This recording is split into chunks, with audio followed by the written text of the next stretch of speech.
နေ့2016ခုနှစ်ဒီဇင်ဘာလ9ရက်နေ့မန္တလေးမြို့တော်ဆေးရုံ City Hospital မှာဟောကြားတဲ့အလုပ်ခွင်အသုံးချတတိပဋ္ဌာန်တရားတော် Mindfulness Practice at Work Mindfulness တတိအခြေခံတဲ့ကျင့်စဉ် Mindfulness Practice ဆိုတဲ့စကားလုံးကအနောက်နိုင်ငံမှာ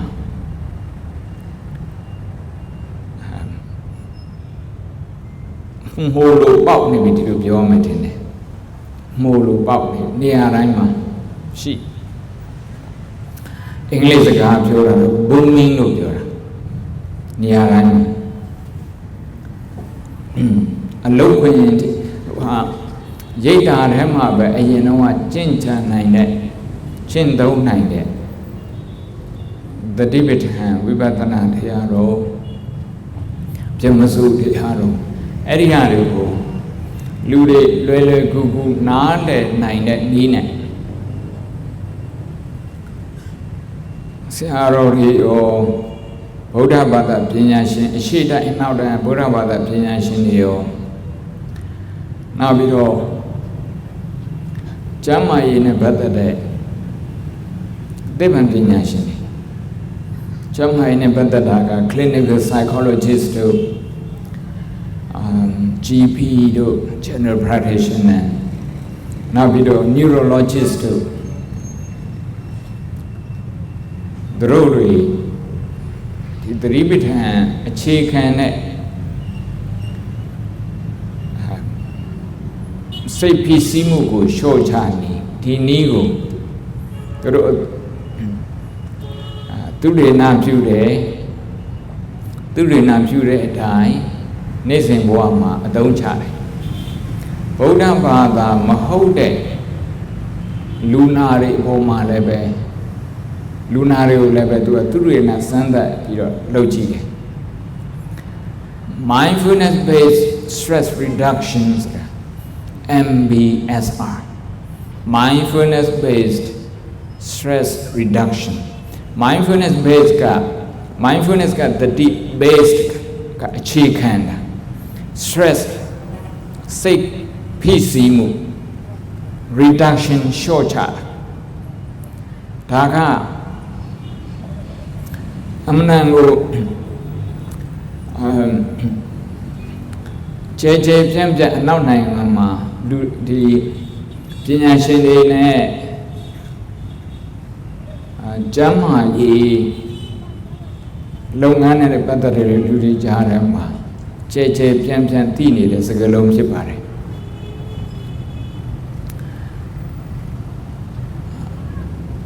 မဟာစီနီးနဲ့ရောဖာအောင်နီးနဲ့ရောနောက်ပြီးတော့ Zen ဆရာတော်တွေရောဒီဘက်ဆရာတွေနီးနဲ့ရောအဲ့ဒီနီးတွေအားလုံးကိုလေ့လာပြီးတော့ American နိုင်ငံ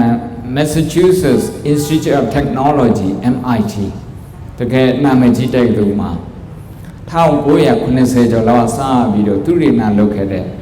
Professor John Kabat-Zinn ဆိုတာသူကတမတော်ကြီးပေါ့ Professor of Medicine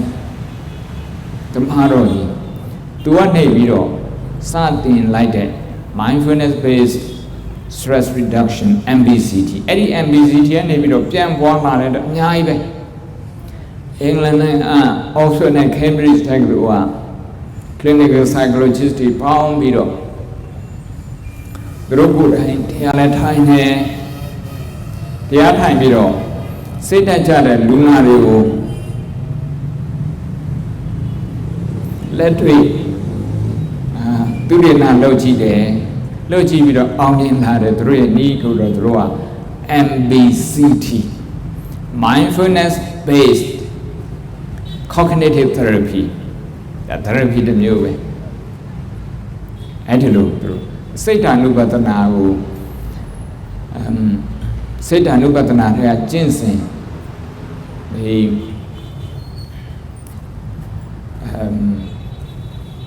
ကျင့်ကြံနည်း shoe knee အဲ့ဒီ shoe knee တွေတချို့တော့ယူပြီးတော့အသုံးပြုထားခြင်းဖြစ်ပါတယ် MBCT အဲ့တော့အနောက်နိုင်ငံကအဲ့ဒါမျိုးတွေအများအသုံးပြုပြီးတော့တချို့နေရာမှာကျတော့ pain management MBSR ဆိုတာ pain management MIT တဲ့လူရဲ့ဆေးရုံမှာနှစ်ပေါင်းများစွာသူရိနာသိပ္ပံဆန်းဆန်းသူရိနာပြုပြီးတော့ဆေးပြားတွေမပါဘဲနဲ့ဓာတုဗေဒဆေးတွေမပါဘဲနဲ့ဝေဒနာကိုဘယ်လိုလုပ်ပြီးတော့ manage လုပ်တယ်ဘယ်လိုလုပ်ပြီးတော့ကန့်ကွယ်တယ်ဆိုတဲ့နည်းတွေအဲ့ဒီနည်းတွေကိုသိပ္ပံပညာတွေအရှင်တွေကလက်ခံထားတယ်အခုကြည်ကြည်ပြန့်ပြန့်ရှိနေပြီလူနာတွေကိုတရားဝင်လက်တွေ့လုပ်ပြီးတော့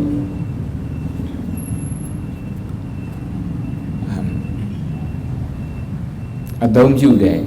သတိပဋ္ဌာန်လက်ဒီအလုပ်ခွင်အသုံးချလက်သတိပဋ္ဌာန်ဖြစ်ပါတယ်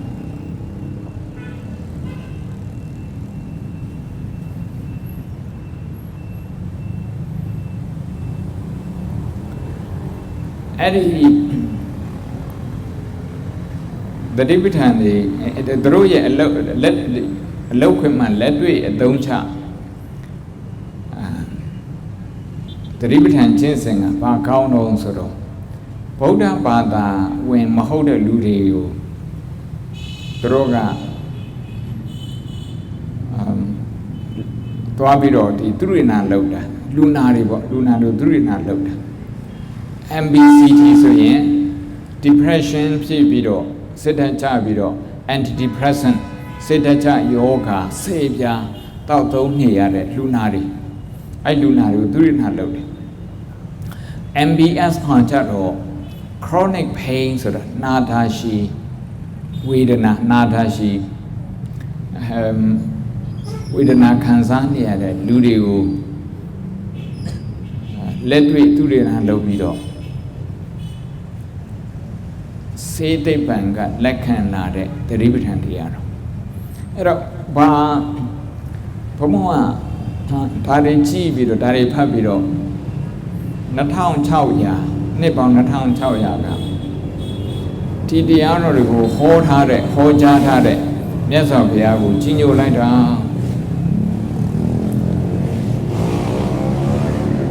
ယုံကြည်မှုတစ်ခုတည်းနဲ့ယုံကြည်မှုတစ်ခုတည်းနဲ့ယုံကြည်မှုတစ်ခုတည်းအပေါ်မှာအခြေမခံတဲ့လက်တွေ့အဆုံးအမတွေဖြစ်ပါတယ်တချို့ကြတော့ယုံကြည်တယ်ဆိုရင်ပြီးပြီနားလည်မှုသိမပါဘူးယုံကြည်မှုဆိုတာ faith နော် belief အဲ့ဒီဟာတွေပါတယ်ဆိုရင်နားလဲလဲမလဲလဲအကျိုးကျေးဇူးရတယ်လို့သူတို့ကဆိုတယ်ဗုဒ္ဓမပေါ်ခင်ရှိခဲ့တဲ့ပုံနာအယူဆတွေအခုလက်ရှိကဘာကြီးမှာတော့မှထင်ရှားရှိနေတဲ့ဘာသာတွေအဲ့ဒီ belief ကအရင်လာတာသူတို့ထဲမှာဒီယုံကြည်မှုအရင်ဒါကိုယုံကြည်တာဒါမယုံကြည်ဘူးလားမြတ်စွာဘုရားကတော့အေဟိပတိကိုလာကြည့်ပါတဲ့လာကြည့်ပါလာပြီးတော့လက်တွေ့စမ်းသပ်ကြည့်ပါသဝက်ခါတော့ဘဂဝတာသဝက်ခါတော့ဒီစိတ်ဖိစီးမှုတွေပြေဖြောက်နိုင်ဖို့အတွက်စိတ်ဒုက္ခတွေပြေဖြောက်နိုင်ဖို့အတွက်အပြည့်အဝဟောကြားထားဖြစ်ပါတယ်တဲ့နီလန်းစုံစုံလင်းလင်းဟောကြားပြီးသားဖြစ်ပါတယ်တဲ့သဝက်ခါတော့ဒါပေမဲ့မြတ်စွာဘုရားဟောထားတာကိုကျွန်တော်ကယုံကြည်ပါတယ်ကျွန်မကယုံကြည်ပါတယ်ဘုံဘုံကယုံကြည်ပါတယ်ဆရာလေးတွေယုံကြည်ပါတယ်ယုံကြည်ယုံနဲ့တော့မရဘူးတဲ့တန်ဋိဋ္ဌိကိုကိုယ်တိုင်မြင်မှ you have to see it for yourself You cannot rely on a belief. Kurai mima. Only below yada shide, Jafu na one, pure yone. Edilu go to have a timidine, Yazapia. Kurai, Tauchi Biroma, only below yada shide. Lemo di below yada shide. Te di below yada shide. Edilu let it load a book. Banditi Kurai Mina. Dati sora, Mina, thanks or a Kurai. Dati got Mina. Banditi go. Kurai Mia met a yard. Aka Ligo, a chain you Santa Nine. Bigger net in the town, Chow Yaga. Mangan headed the Akulachilla Mangan. The nearing Jones a chain, a can that machine, a chain buying time machine. A chain buying time machine.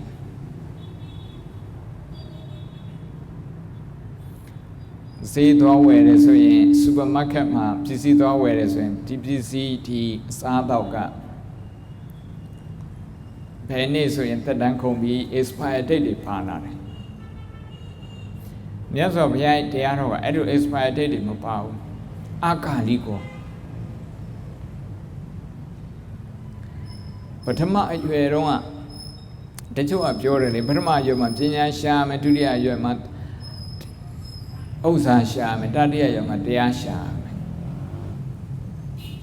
Boda Tiano. But Tama, you are my change and I Burma, you are my Joe Jesu Kansare. Dudia, you are low, Passan Shara Chema. The Boda Tiaro. Don't tell me like Namas in never. Edulube, a Jesu Kansare. Dadia, you ma. At Logan, in you bedo. The Achincha Mason, Eddie Chain Lebe, a chain now they would. Burma, you ma lomas in Lebe, Masolum, Tadia, ma lomas in Lebe. And now they would a chain me you. A chain me you. Ah, Kaliko.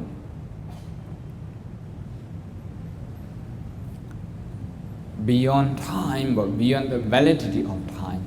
I change so that I can't take a tuka, Pinya the Bodea. Boda yet the Aroka. Pinya go Joe Bido. Paramat never Mangane, Tisatia. Tajamolo, let me Santa Chimesoyin. By chamber Santa.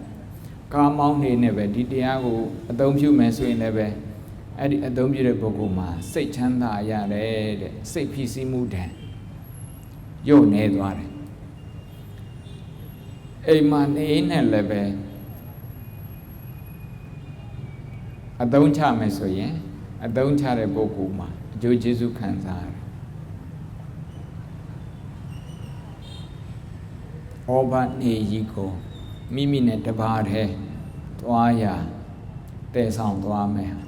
Yeda Matia Chin, Yeda Ma, Pit Halumia. Jama the other time, Jama Pit Halumia. The Yabwema Lana Vido, the Yabwema Bay. Did I make Pit Harris or Yen? Did the other a Jew Jesu go Makansaya? Taja, let it don't chat with the Libertan here. The Nero, another ma. Let it don't chat with Batana. Eddie down the letre, my jacket, my letter, my look, my tally, Tisauli Piatin. Tisauli Namega. Working with mindfulness. The D net allogin, the Ribitan allogin. The Ribitan don't charge in Odebeyare. But do ye are also Dr. Michael Sinclair and Josie Seidel, so that Seda Beda Pina Shinneoka Yidara. The Roga Seda Pina Malebe, Teoka PhD Tiare. Now Bido, the Ribitan the arrow, Chinchan Bido. Lu Amia Nale Night also be. A don't chat now also Bido. ဒီစာအုပ်ရေးပြီးသူတို့ကမျှဝေတယ်ဒီလိုစာအုပ်တွေအများကြီးပဲရှမ်းပြည်နယ်ဗုဒ္ဓတက္ကသိုလ်ရဲ့စာကြည့်တဲ့ထဲမှာတော်တော်များများစုစည်းထားတယ်အဲ့ဒါလည်းပဲသူတို့ထုတ်သလောက်ထုတ်ထားတဲ့စာအုပ်တွေဒီအကြောင်းတွေဒီနဲ့ပတ်သက်ပြီးတော့ထုတ်ထားတဲ့စာအုပ်တွေက25ရာခိုင်နှုန်းတော့မရှိသေးဘူးဒါပေမဲ့တော်တော်များနေပြီ keeping calm and focus to get the job done စိတ်ကိုငြိမ်ငြိမ်လေးထားနောက် focus ဆိုတာကစိတ်ကိုဒီထားတဲ့နေရာမှာအလုပ်နေရာမှာစူးစိုက်စိတ်ကိုငြိမ်ငြိမ်ထားအလုပ်မှာစူးစိုက် to get the job done အလုပ် easy အောင်လုပ်နေတဲ့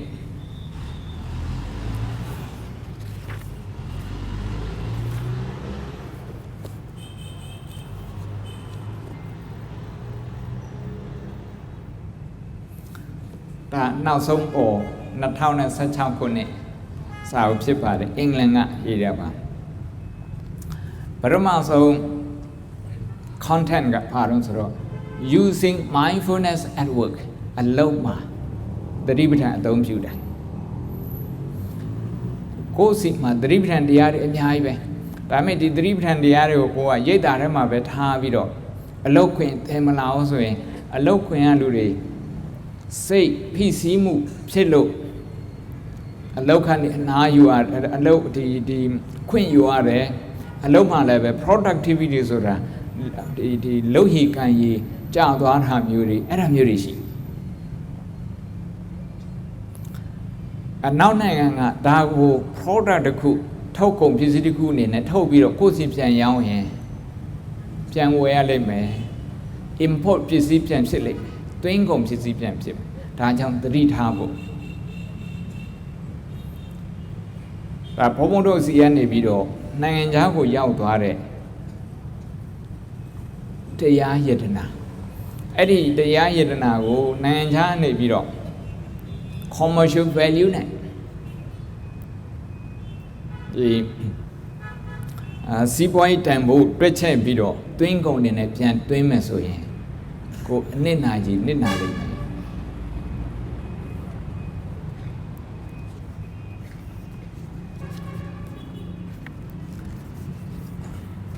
အခုခေတ်တခုခုပြောတယ်ဆိုရင်ကြောညာဝင်တယ်လေဖုန်းလည်းနည်းနည်းလေးကြောညာလေးဝင်လိုက်အောင်ဒီတဲ့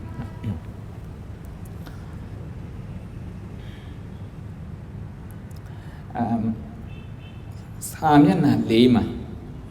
ဒါကိုးကားတာပါ proven in science and smart for business ဒီသတိပဋ္ဌာန်ကသိပ္ပံပညာနဲ့လက်တွေ့လက်ခံလို့ရပြီလက်တွေ့အသုံးချပြီး proven ဖြစ်ပြီသက်သေပြနိုင်ပြီ smart for business စီးပွားရေးဒီလုပ်ငန်းမှာလည်းပဲလုပ်ငန်းကိုင်ငန်းမှာလည်းပဲ smart ဖြစ်တယ်တဲ့ one particular study by Duke University က America မှာနာမည်ကြီးတဲ့ university တခု one particular study by Duke University analyzed the savings made at the health insurance in 2012 after CEO Mark Bartolini made yoga, meditation and wellness programs available to his then 49,000 employees. The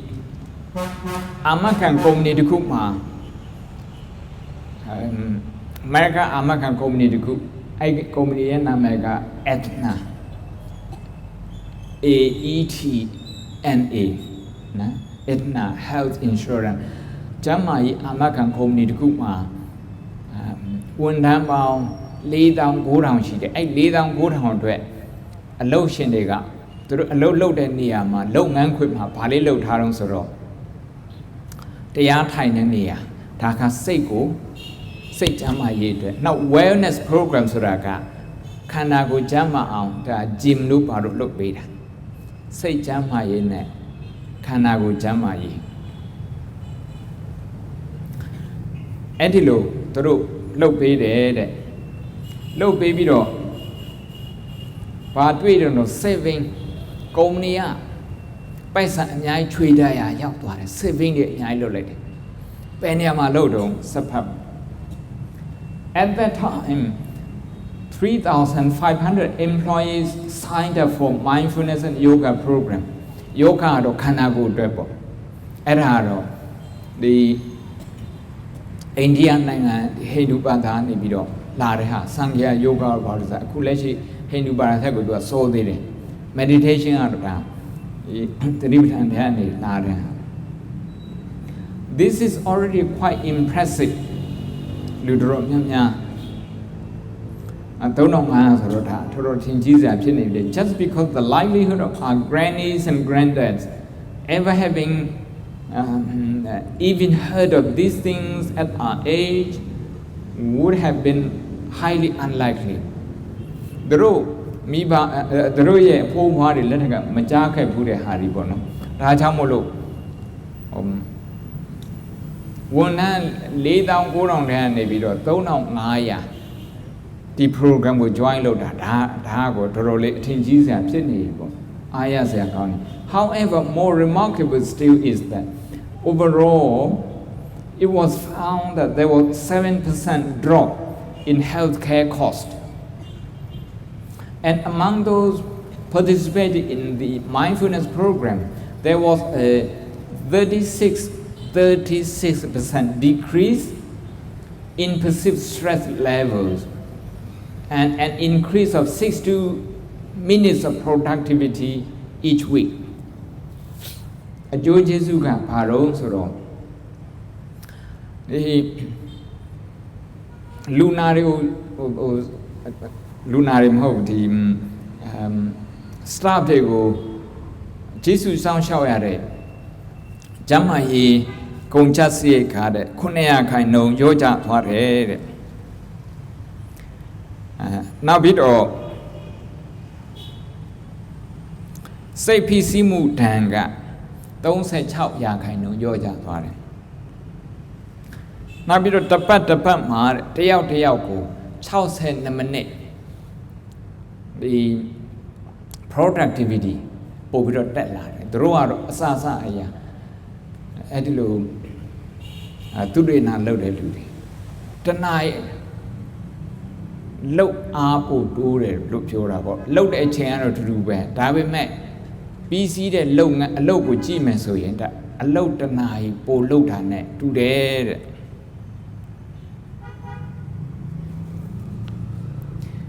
ကိုလန်းဆရာတော့အများကြီးပဲတချို့ကြော်ပြီးတော့တခုဘာပြောချင်တော့ဆို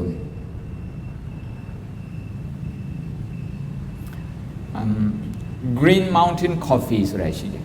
coffee တောက်တဲ့လူတွေတော့သိမယ်အမေရိကန်နေပြီးတော့ Vermont မှာနေရှိတယ်အဲ့ဒီ Green Mountain Coffee Roaster အဲ့ဒီ coffee company ကလည်းပဲသူတို့ရဲ့ရုံးတွေမှာဒီလူတွေကိုတရားထိုင်သင်ပေးတယ်စိတ်ဖိစီးမှုတန်းနည်းသွားအောင်နောက်ပြီးတော့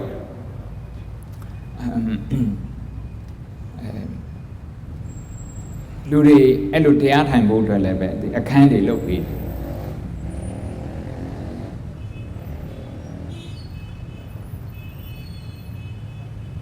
သူတို့ကအဲ့ဒီလိုနောက်ပြီးတဲ့နောက်ပိုင်းမှာလုပ်ပြီးတဲ့နောက်ပိုင်းမှာဒီကုမ္ပဏီကတဲ့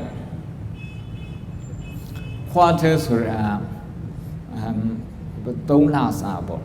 ဒီနေ့ရဲ့3လစာသူတို့ကစီရင်ချုပ်တာအဲ့ဒီ3လစာ29ချိန်ခွာထားပေါ့29ခုဒီတို့ရဲ့ company စီးပွားရေးတိုးတက်မှုတွေဆက်တိုက်ဖြစ်တယ် consecutive 27 quarters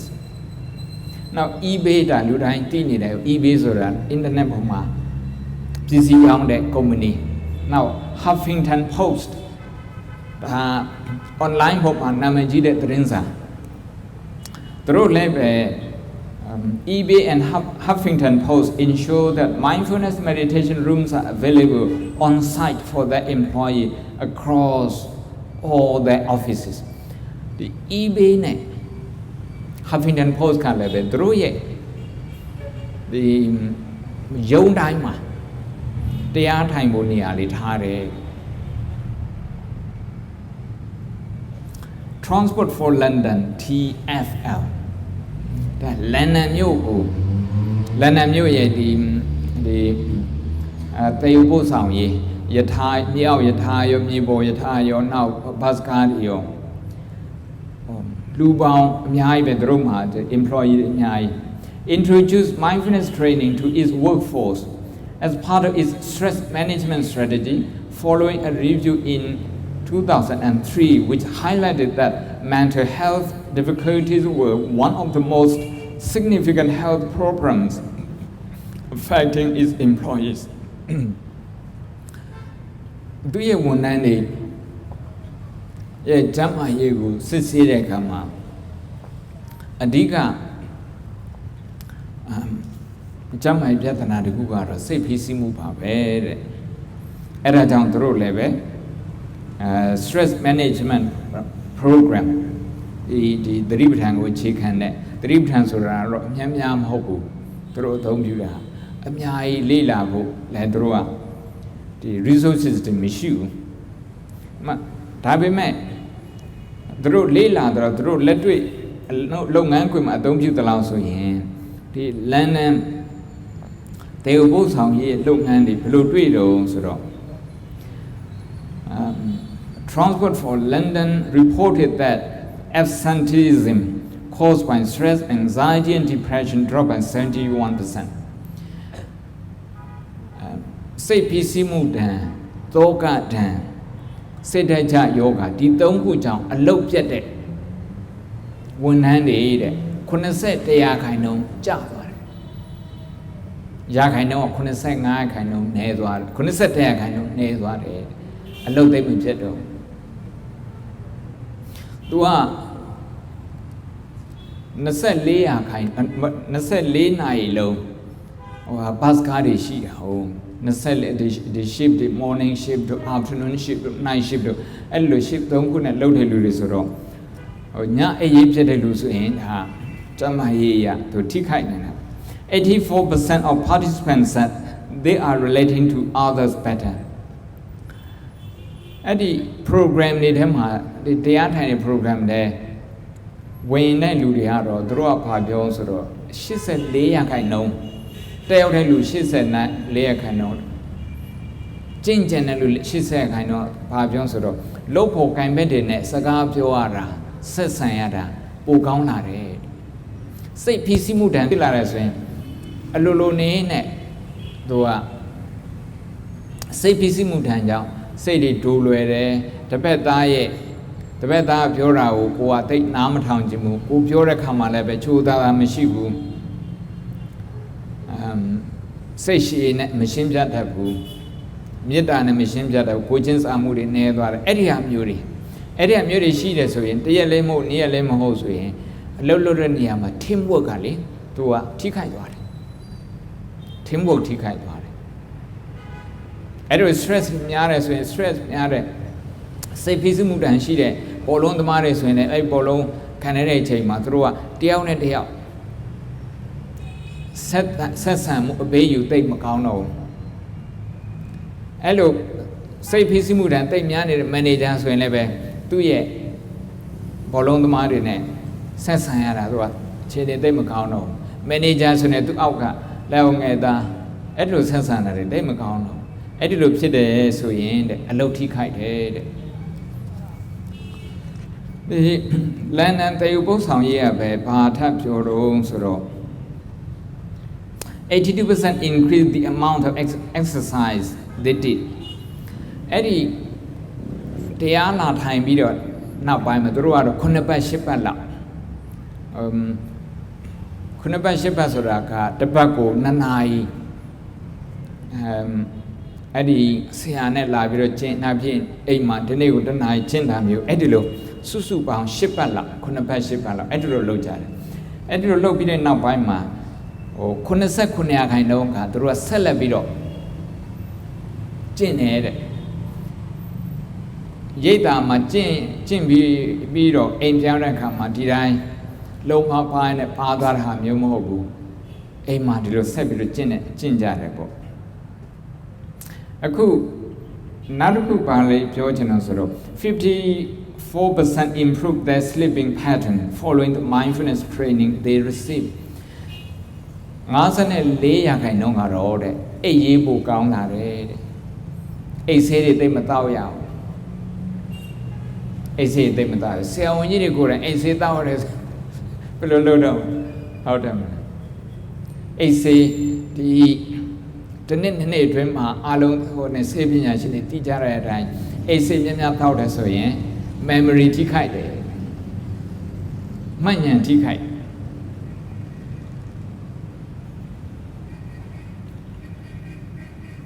နောက်ပြီးတော့နာမည်ကြီး computer tech ဒီ company ဖြစ်တဲ့ Intel တို့နောက်ပြီးတော့လူတိုင်းအသုံးပြုတဲ့ Google တို့အဲ့ဒီ company တွေသူတို့ရဲ့ဌာနချုပ်မှာကိုဒီ mindfulness ဆိုတဲ့သတိပဋ္ဌာန်တွေကလေ့ကျင့်တာတွေရှိတယ်။ကဲကြုံညာတော့ပြီးပြီအခုလက်တွေ့လို့ကြုံညာတော့ပြီးပြီမြို့တော်ဆေးရုံကဝယ်မဝယ်တော့မသိသေးဘူးအခုဘုံဒီအလုပ်ခွင်မှာစိတ်ဖိစီးမှုနဲ့ပတ်သက်ပြီးတော့ဒါဆေးရုံမှာပဲဖြစ်ဖြစ်တခြားလုပ်ငန်းတွေမှာပဲဖြစ်တဲ့ဟာခုဆေးရုံပဲပြောပါတော့ဆေးရုံဝန်ထမ်းတွေဆရာဝန်ပဲဖြစ်နော် nurse ဒီသူနာပြုတွေပဲဖြစ်တခြားဒီရှူဒေါင်းနဲ့ပတ်သက်တဲ့ဒီကျန်းမာရေးနဲ့ပတ်သက်ဝန်ထမ်းတွေပဲဖြစ်စိတ်ဖိစီးမှုကသူ့အနေနဲ့သူရှိတယ်management ဘိုင်းမှာလည်းပဲသူ pressure နဲ့သူရဲ့စိတ်ဖိစီးမှုတွေရှိတယ်အဲ့ဒီလိုရှိတဲ့နေရာမှာသူကဘယ်နေရာမှာစိတ်ဖိစီးမှုဖြစ်တတ်တယ်ဆိုတော့အချိန်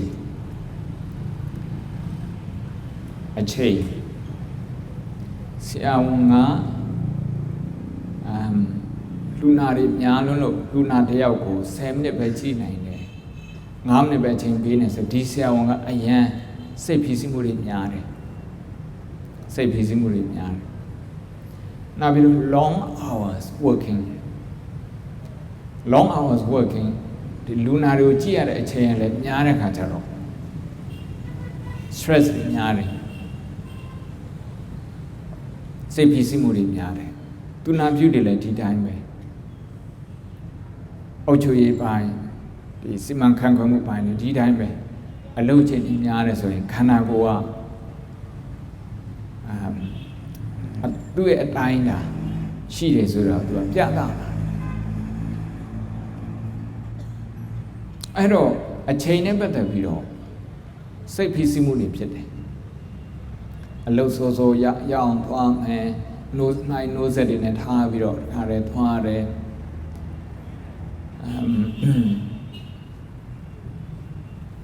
အဲ့ဒီလိုဟာမျိုးနောက်ပြီးတော့အချိန်ကတနေ့ကိုဒီလောက်ပဲရှိတယ်အချိန်ကတိုးမလာဘူးအလုပ်ကတိုးလာတယ်ဆိုရင်ဒါလည်းပဲစိတ်ဖိစီးမှုဖြစ်လာတယ်ဒီအလုပ်တစ်ခုကိုဘယ်အချိန်တွင်ပြီးအောင်လုပ်မယ်ဘယ်နှစ်နာရီတွင်ပြီးအောင်လုပ်မယ်မပြီးသေးဘူးဘယ်နှစ်လတွင်ပြီးအောင်လုပ်မယ်မပြီးသေးဘူးအဲ့ဒါဆိုရင်လည်းပဲစိတ်ဖိစီးမှုတန်တွေပိုများလာတယ်တဲ့ stress level ပိုပြီးတော့ဖြစ်တယ်ဒါကအချိန်နဲ့ပတ်သက်ပြီးတော့ဖြစ်တဲ့စိတ်ဖိစီးမှု time related stress ဒါကြောင့်အချိန်နဲ့ပတ်သက်ပြီးတော့ကိုယ်ကင်တွေ့တက်ရတယ်ဒီနေ့တော့ဒါတွေအကျယ်ပြောဖို့မရှိဘူးအကျယ်မပြောဖို့အချိန်မရှိဘူးဘာဖြစ်လို့တော့ဆိုတော့ဒီနေ့ညတရားပွဲကိုမနေ့ဖြန်တဲ့တပတ်ခါကျင်းတော်ရန်ဘုံကျောင်းမှာလုပ်မဲ့ workshop နေရာစာ workshop အတွက်ဘုံကဒီနေ့ starter ပေါ့နော် starter အနေနဲ့အမည်အနေနဲ့ဟောကြားခြင်းဖြစ်ပါတယ်တဏှာအတွင်းမှာချိုညာလည်းဝင်ရသေးတယ်ဆိုရင်တော့သူက အချိန်တော့မလောက်ဘူးနောက်တစ်ခုကဒါက time ကာလနဲ့ပတ်သက်ဒီကာလအချိန်နဲ့ပတ်သက်တာအချိန်နဲ့ပတ်သက်ပြီးတော့ဖြစ်ပေါ်တတ်တဲ့စိတ်ဖြစ်စီမှုနောက်တစ်ခုကspace ဒါက data ဆိုတာကနေရာအိမ်ကနေပြီးတော့အလုပ်ရောက်အောင်နေရာလေးကနည်းနည်းဝေးတယ်ဆိုရင်ဒါစိတ်ဖြစ်စီမှုဖြစ်ပြီနောက်ပြီးတော့ဒီ data အထဲမှာသူကပုဂ္ဂိုလ်လည်းပါတယ်အလုပ်လုပ်တဲ့နေရာမှာလုပ်ဖို့ခိုင်ဖက်တွေနဲ့သူကလည်းပဲ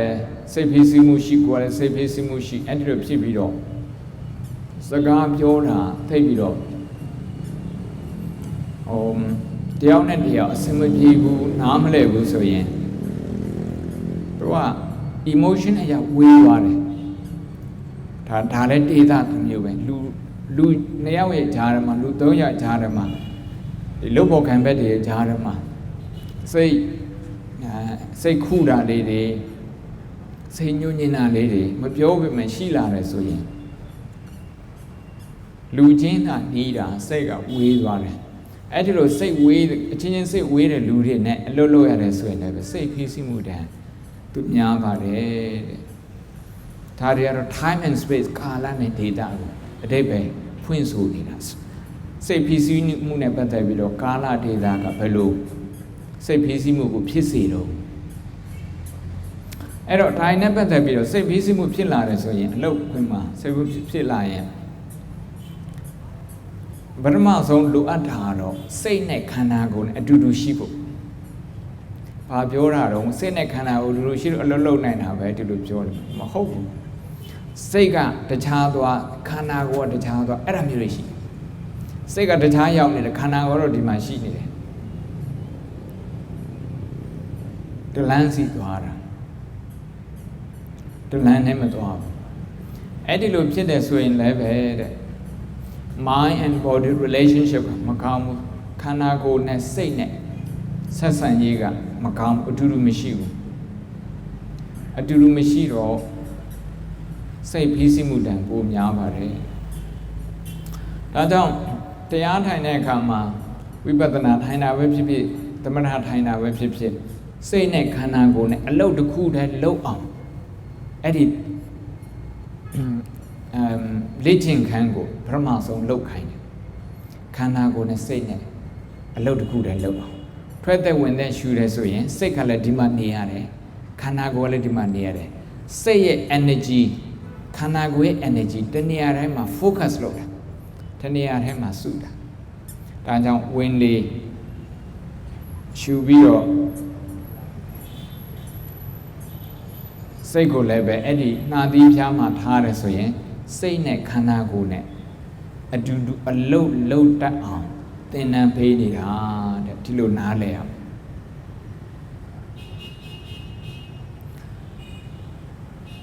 စိတ်ကတခြားရောက်သွားတယ်ဆိုရင်ရောက်မှန်သိလိုက်တယ်အဲ့လိုသိအောင်လည်းပဲသင်တန်းတွေပေးထားတယ်ကမ္မထာနာစရိယဆရာတော်ကြီးတွေမြန်မာနိုင်ငံမှာကျဲတာပေါင်း1000ကျော်ရှိတာဆရာတော်ကြီးတွေကကမ္မထာနာစရိယဆရာတော်များစိတ်လွင့်နေဆိုရင်လွင့်နေမှတ်ပါဒီလိုသင်ပေးတာအဲ့ဒါကြတော့စိတ်ကဘာလုပ်နေတယ်ဘယ်မှာရောက်နေတယ်သူ့ရဲ့အင်အား energy တွေကိုပဲအလုပ်မှာအသုံးပြုနေတယ်ဟောတိနဲ့လုပ်နေတာလားမသိပဲနဲ့သူက auto အလုပ်လုပ်နေတယ် automatic အလုပ်လုပ်နေတယ်အဲ့ဒါတွေကိုသိအောင်အဓိကကတော့ auto လုပ်နေတာလားမသိမသာနဲ့မသိပဲနဲ့နောက်ပြီးတော့တိနဲ့လုပ်တာလားအဲ့ဒါက conscious mind subconscious mind အဲ့ဒီဟာကိုတရားထိုင်တဲ့အခါမှာဆရာတို့ကသင်ပေးတယ်ဒါကြောင့်ဒီနေ့ညဘုံမတို့တစ်ချိန်ကို3မိနစ်လောက်နော်တရားထိုင်မယ်3ချိန်တရားထိုင်မယ်ရှင်းပြပြင်ဘုံက3ချိန်တရားထိုင်မယ်တစ်ချိန်ကို3မိနစ်တရားထိုင်3မိနစ်ပဲစုပေါင်းမှာ9မိနစ်ပဲတရားထိုင်အလုတ်ခွင်မှာကြတော့ တခါ3မိနစ်အချိန်မရဘူးဒီစာအုပ်တွေထဲမှာသူတွေနာလှုပ်ထားတာတော့10စက္ကန့်လောက်နဲ့ဒီတတိကိုမိမိရဲ့စိတ်ကိုကတ်ထားတယ်ခန္ဓာကိုကတ်ထားတယ်10စက္ကန့်ပဲစက္ကန့်60 10မိနစ်မဟုတ်10စက္ကန့်ပဲအဲ့10စက္ကန့်လောက်နဲ့အကျိုးကျေးဇူးခံစားပါတယ်စိတ်က calm down ဖြစ်သွားတယ်ပထမဆုံးပါလုပ်မှာတော့ဆိုတော့အခြေခံ basic mindfulness အခြေခံသတိလေးဒါကတော့ mind and body relation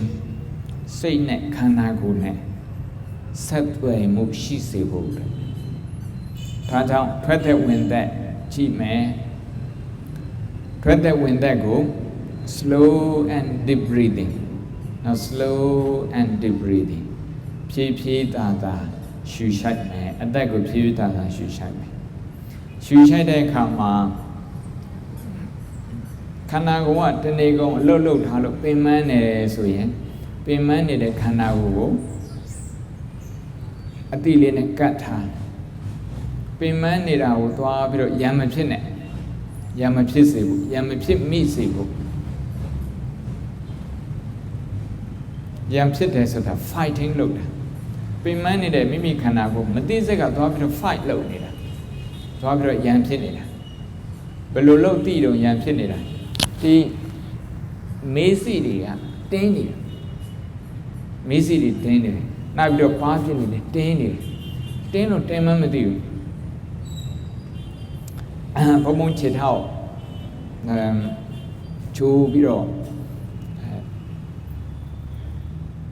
ခြေထောက်ခွဲထားတာဒီလူတွေတော့များများသိပါအနာကသူ့အတူရှိနေဘုံဘုံဆေးနဲ့ရှော့တော့ပြီးတော့အဲ့ဒီဝေဒနာကြည့်ပြီးတဲ့ဝေဒနာနဲ့အဆက်အသွယ်လေးရှိအောင်စိတ်နဲ့ခန္ဓာကိုယ်နဲ့အဆက်အသွယ်ရ mind body relationship ရှိမှမရှိဘူးဆိုရင်မသိတဲ့စိတ်ကဒီဝေဒနာကိုဘယ်လိုအချိန်မှစပြီးတော့တွန်းပြန်မှမသိဘူးသိလိုက်တဲ့အချိန်မှာဒီမေးစိကတင်းနေနောက်ပြီးတော့ဒီပါးပြင်ကလည်းသူကတင်းနေတယ်ဒါကြောင့်အခုတရားထိုင်တဲ့အခါမှာ slow and deep breathing ဖြည်းဖြည်းသာလေးအသက်ရှူမယ်ဖြည်းဖြည်းသာသာအသက်ရှူမယ်အသက်ရှူတဲ့အခါမှာဝင်သက်ကိုတစ်ခါနေပြီးတော့9ကြိမ်လောက်6ကြိမ်တစ်ခါနေ9လောက်ထိကြည်လိုက်ဝင်ချက်ဝင်သက်တစ်ချက်ကိုထွက်သက်ကိုတော့မကြည်ပဲနဲ့ဒီတိုင်းပဲပြန်ပြီးတော့ဖြည်းဖြည်းသာသာရှူထုတ်ဒီထွက်သက်ရှူထုတ်တဲ့အခါမှာခန္ဓာကိုယ်ကတင်းနေသလားကြွက်သားတွေတင်းနေသလားဆိုအဲ့ဒါလေးသတိထားပြီးတော့ကြည့်လိုက်ဒါ3မိနစ်ဘုံတို့တရားထိုင်မယ်ဒီအဓိကလောက်တာတော့ဒီမိမိခန္ဓာကိုယ်ကပင်ပန်းနေတယ်ဆိုရင်ခန္ဓာကိုယ်ပင်ပန်းနေအဲ့ဒီပင်ပန်းနေတဲ့ခန္ဓာကိုယ်နဲ့သွားပြီးတော့ရံမဖြစ်ဘူးရံဖြစ်မဲ့အစားကိုယ်ကဘာလောက်တာတော့ဆိုတော့သူ့ကိုဂယုစိုက်တယ်သတိပေးပြီးတော့ဂယုစိုက်တယ် attention ပေးတယ်ပေါ့ attention ပေးတယ် attention ပေးခြင်းအပြင်ပင်ပန်းနေတဲ့ခန္ဓာကိုကိုယ်ကထွက်မဒီပင်ပန်းမှုကိုကိုယ်ကထွက်မပြေးဘူးပင်ပန်းနေတဲ့ခန္ဓာကိုပင်ပန်းမှုကိုခန္ဓာကိုယ်လည်းမကြိုက်ဘူးစိတ်လည်းမကြိုက်ဘူးမကြိုက်တဲ့ဟာဆိုရင်လူတွေကထွက်ပြေးကြတယ်လို့မတိမသာအဲ့ subconscious mind ကထွက်မပြေးဖို့အတွက်ဒါကြောင့်သူ့ကိုသတိလေးနဲ့ကပ်ပေး attention ပေးတယ်ပေါ့ခဲ3မိနစ်ဖျားထိုင်မယ်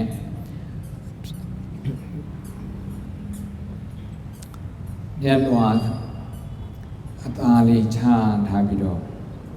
ဝင်လေထွက်လေချာချာနာနာဖြည်းဖြည်းသာသာညင်ညင်သာသာရှူရှိုက်မယ်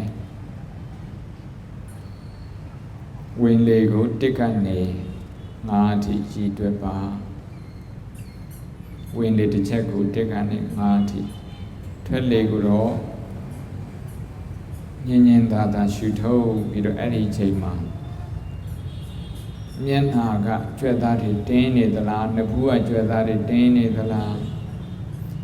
ပခုံးကကြွက်သားတွေတင်းနေသလားအဲ့ဒါလေးကြည့်စိုက်ကြည့်ပါ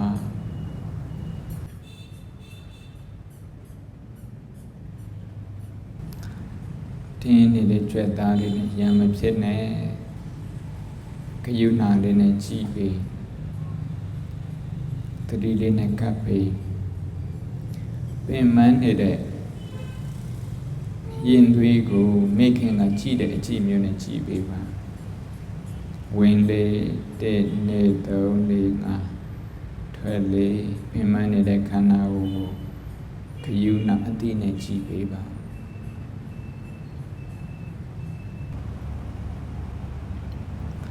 3 မိနစ်ပြီးပါပြီမျက်စိဖွင့်လို့ရပါပြီဆက်ပြီးတော့ဟောမယ်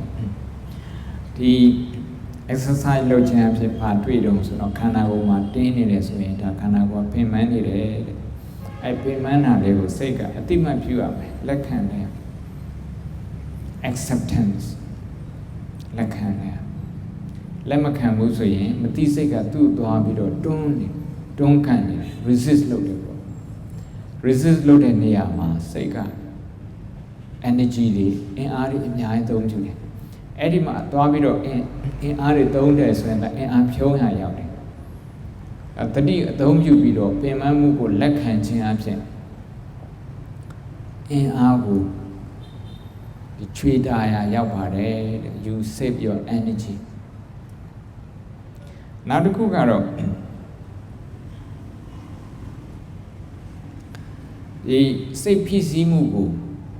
စိတ်ဖြစ်စည်းမှုဖြစ်တယ်ဆိုရင်ဖြစ်မှန်းသိအောင်လေ့ကျင့်ခန်းလုပ်တာဒါစိတ်ဓာတ်ဥပဒနာကိုအသုံးပြုတာပါစိတ်ထဲမှာဘာဖြစ်နေတာတော့စိတ်ကနည်းနည်းmood swing ဖြစ်လာလားအလုပ်တွေများပြီးတော့စိတ်နည်းနည်းတူလာသလားရှင်းပြတာများလို့တစ်ဖက်သားနားမလဲလို့စိတ်ထဲမှာနည်းနည်းလေးirritated ဖြစ်လာသလားစိတ်တူလာသလားဒါမှမဟုတ်ညှို့လင့်တဲ့အတိုင်းဖြစ်မလာလို့စိတ်ပြက်ပြီးတော့အဲ့ဒီလိုစိတ်တူဒေါသတွေဖြစ်နေသလားအဲ့ဒါတွေဟာအခြေခံတွေပဲစိတ်ဖြစ်စီမှုအခြေခံတွေနောက်ပြီးတော့အလုပ်မပြီးမှဆိုလို့လုပ်တဲ့အလုပ်perfect မဖြစ်မှဆိုလို့ကောင်းမွန်မဖြစ်မှဆိုလို့အဲ့ဒါကြောင့်စိတ်ဖိစီးမှုတွေဖြစ်နေကြလား pressure တွေများဘယ်လိုပဲဖြစ်တဲ့ဟာကိုမြန်သိရင်အဲ့ဒီစိတ်ဖိစီးမှုတန်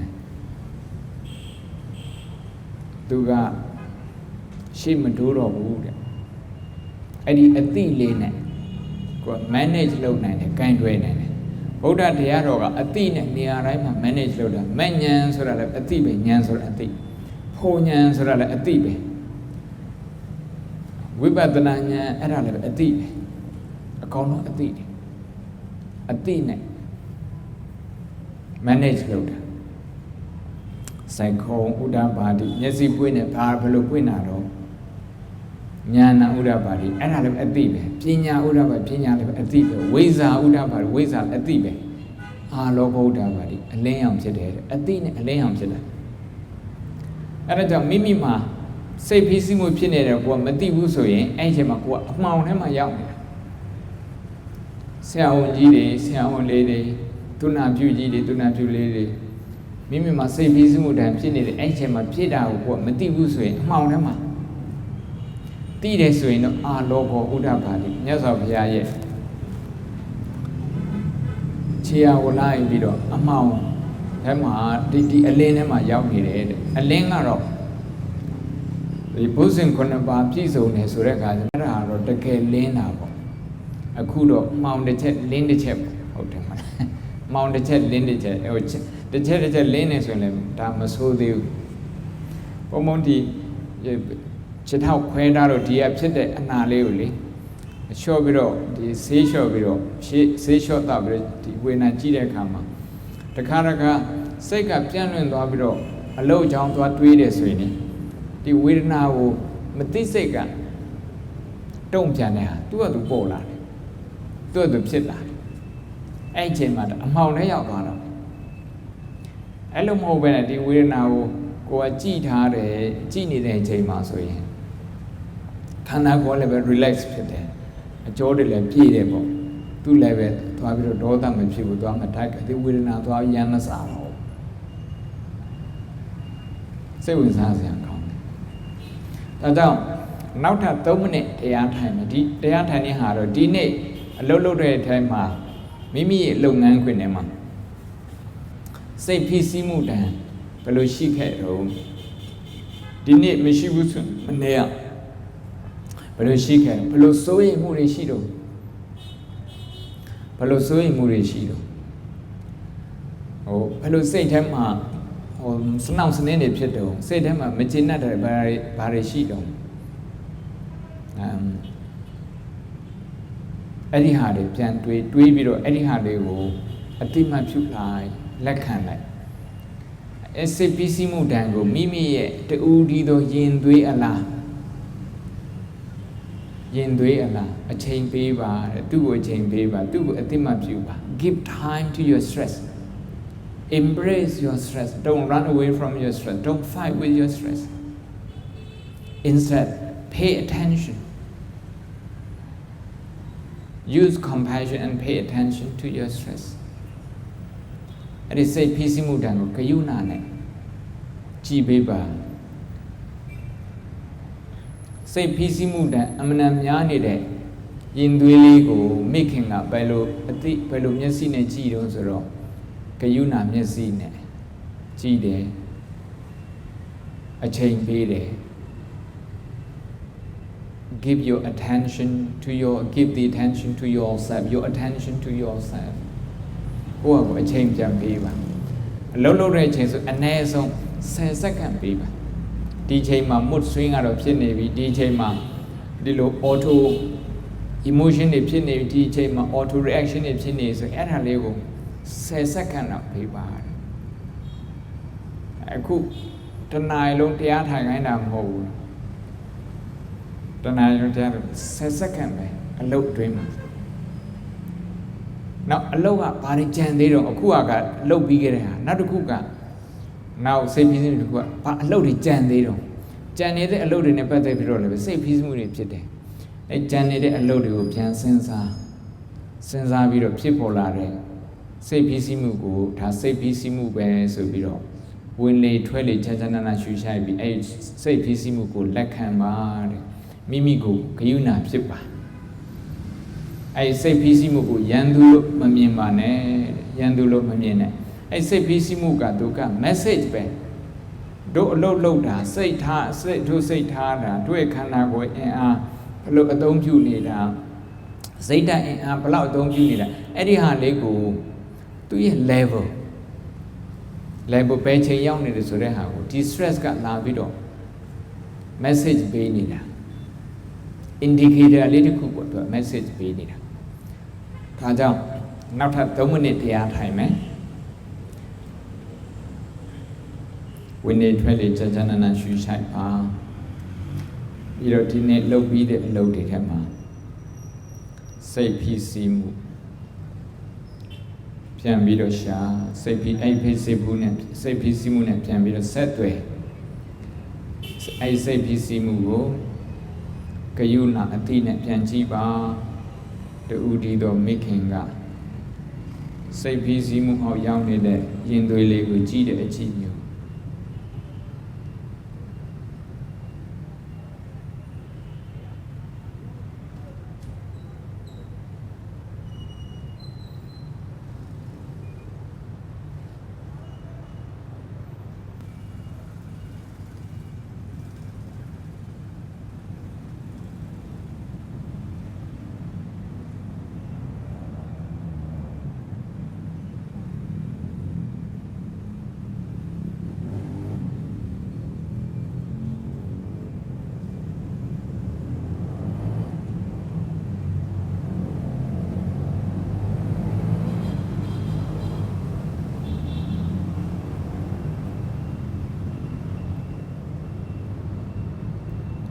ပြီးတဲ့အလုပ်အချောင်းတွေးပြီးတော့ဖြစ်ပေါ်လာတဲ့စိတ်ဖိစီးမှုအတိမပြုပါထွက်မပြေးနဲ့အဲ့ဒီစိတ်ဖိစီးမှုတန်းနဲ့တွားလည်းရမ်းမဖြစ်ပါနဲ့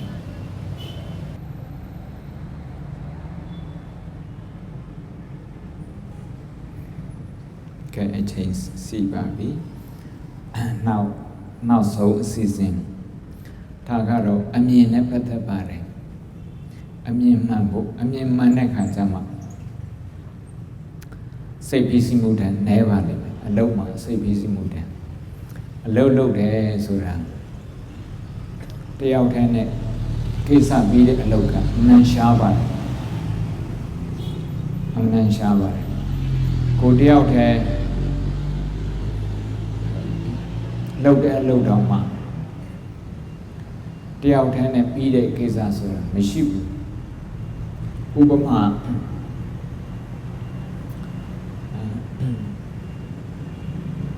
ကိုကွန်ပျူတာလေးတစ်လုံးဝယ်ပြီးတော့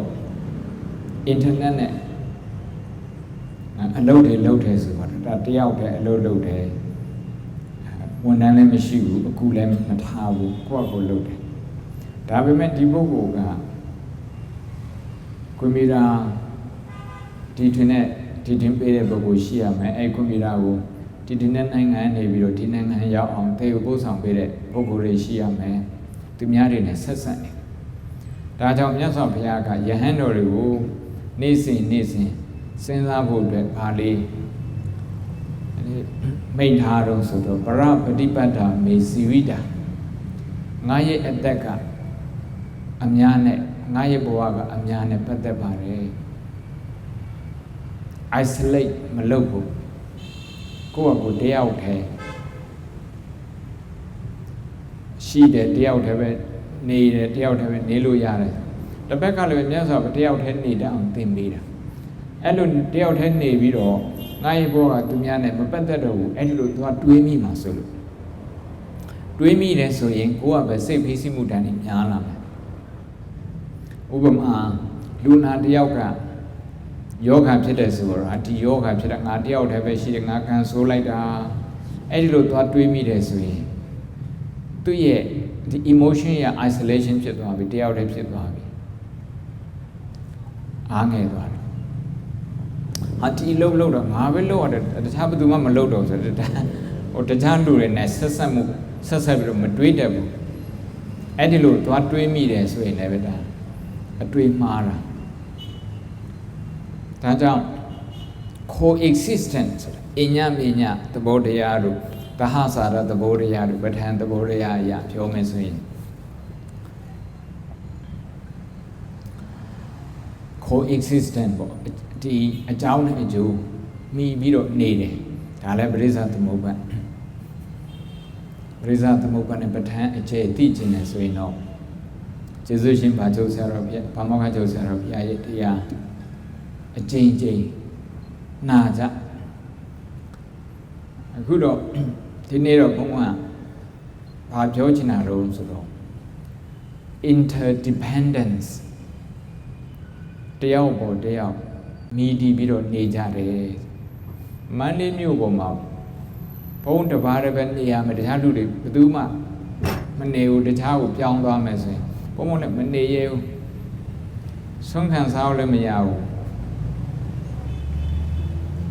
မနေရဘူး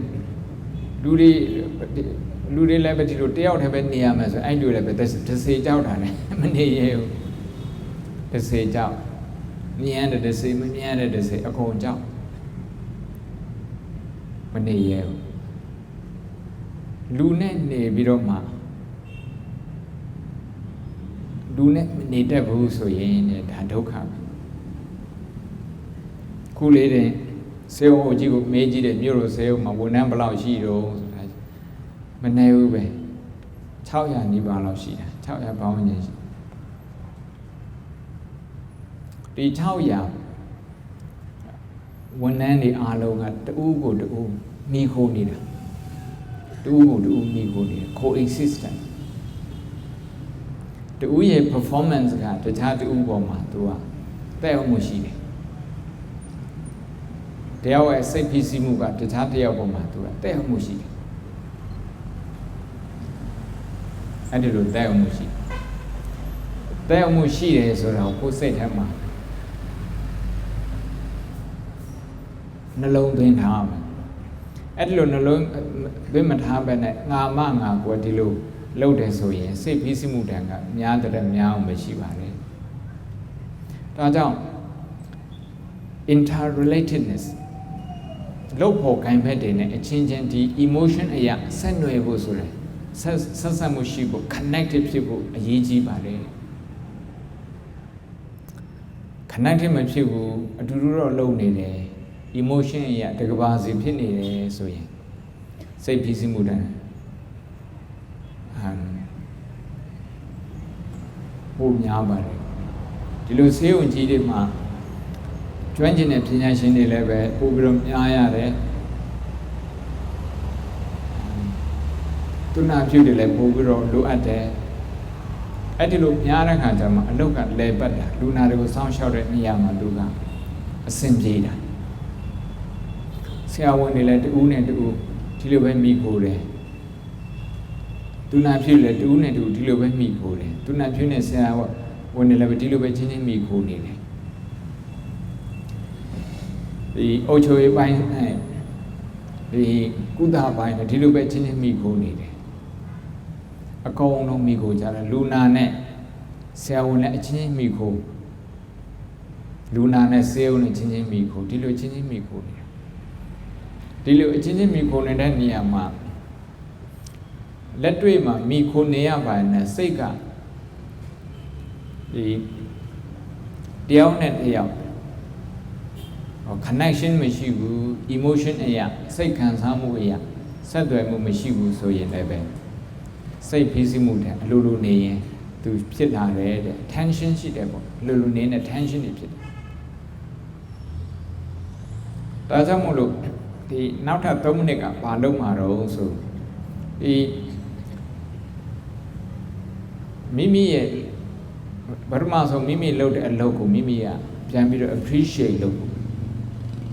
ပီတိဖြစ်ဖို့ငါဒီနေ့ဘာလေးစူးစမ်းပြီးတော့လုပ်လိုက်တယ်ကိုယ့်အလုပ်ကိုပြန်တွေး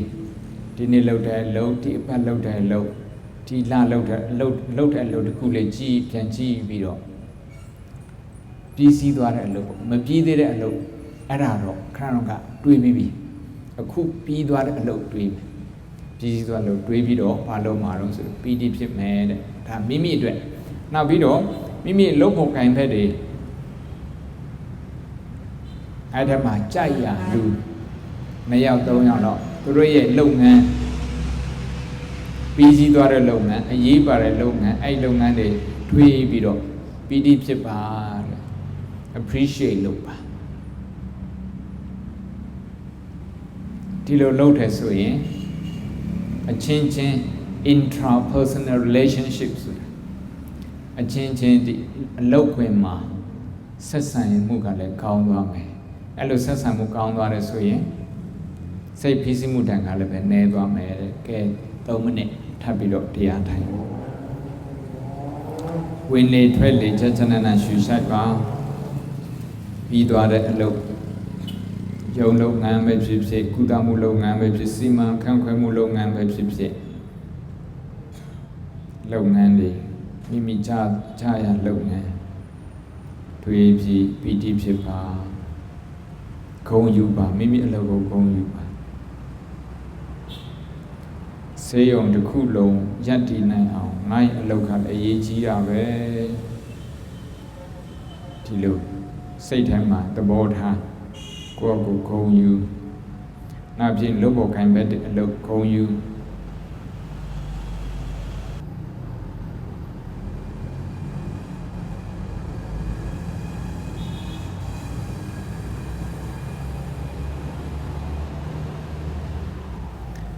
အချိန်လေးစီးပါပြီ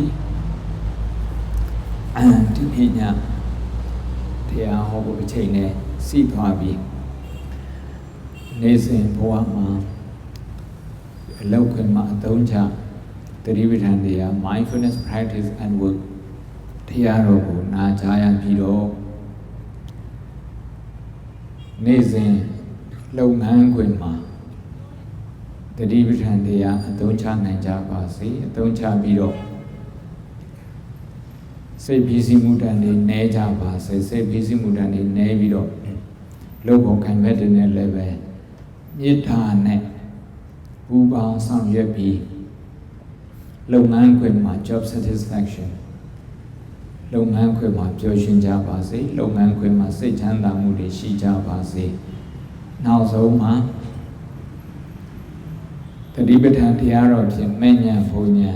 နိဗ္ဗာန်တရားတော်မြတ်ကိုရရှိနိုင်ကြပါစေအာတုအာတုအာတုစေယုံငြိမ်းစေယုံဣဒံစုညာချမ်းဖြစ်နေဗုဒ္ဓတရားကိုရဲ့အလိုရှိများလဲဖြစ်ကြတယ်အမောကဆောင်တဆောင်ဆောက်လို့လူထမ်းနေစေဖြစ်တယ်နောက်ပြီးတော့ဒီနေ့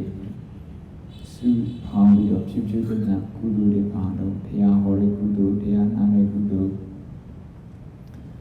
လူထမ်းရတဲ့ဌာနကုသိုလ်အကုသိုလ်နာတိလကုသိုလ်နောက်ပြီးတော့လုပ်ငန်းခွင်မှာလက်တွေ့အသုံးချသတိပဋ္ဌာန်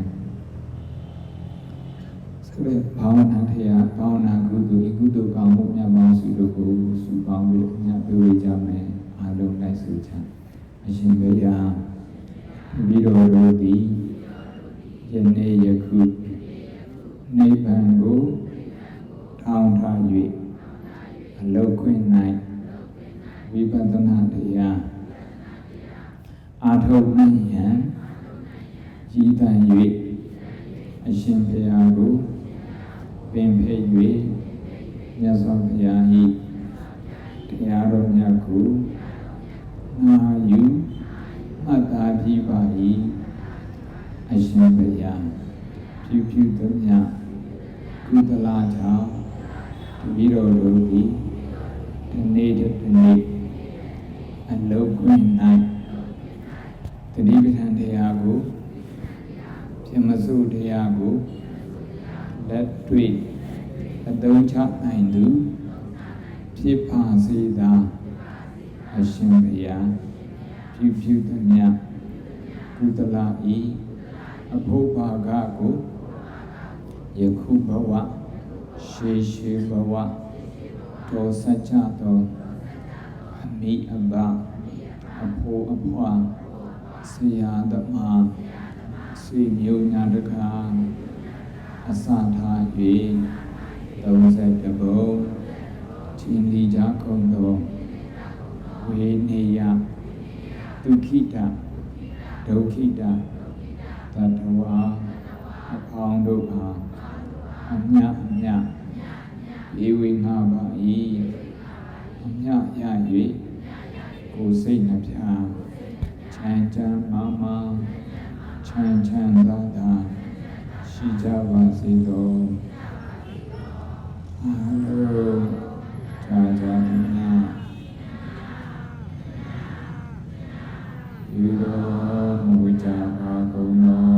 သာဓုသာဓုသာ